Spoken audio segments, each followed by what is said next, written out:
Voel jy soms vasgevang in jou eie wêreld, jou eie hartskamer waarvan die kosyne krimp en die deure dichtgesluit is? 'n plek wat min of geen een verstaan nie, 'n binnereis waarop jy nie sommer iemand sal saamnooi nie? Soos die diep melankoliese lirieke van Koos Du Plessis se lied, As almal ver is.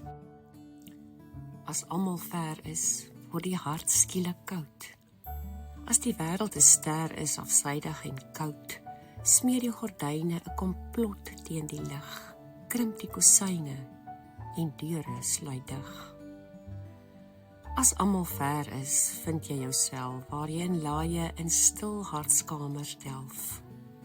As almal ver is, vind jy jou siel, weerloos en eensaam, soos 'n vrou voor 'n spieël. As daar geen een is, sit jy als op die skaal, want jy weet wat geleen is, word eintlik gehaal. En dan kom die waarheid en besweer die leuen, skenk jou weer klaarheid en laat jou alleen. Ons het almal al 'n tyd, 'n dag of 'n seisoen beleef waarin daar 'n stuk verlatenheid in ons harte kom nesmaak het en ons nie noodwendig ons binnereis met enigiemand anders sou of wou deel nie. Dit mag dalk wees toe geliefdes of naaste familie of vriende nie daar was nie. Die wêreld vir jou na 'n koue, harde plek gevoel het. Dalk toe jy met iets gestoei het of betekenisloos gevoel het. Diep bewus was van jou eie kwesbaarheid. Die vraag is, wat maak ons met hierdie emosie wanneer ons dit wel ervaar? Kom ons onthou, dit is nie noodwendig 'n slegte plek om te wees nie, want dit is dikwels in die daar wees wat ons dieper na onsself kyk. Wat ons met eerlikheid retrospeksie doen en dalk vind dat daar 'n paar spinnerakke in ons is, wat ons moet skoonmaak.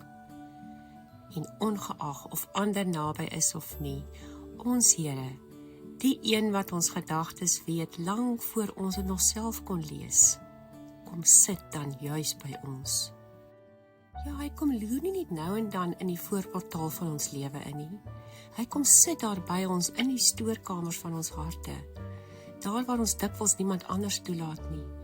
Daar kom sit hy by ons op die grond, vou sy arms van deernis om ons, en luister sonder oordeel, eenvoudig net na ons hart.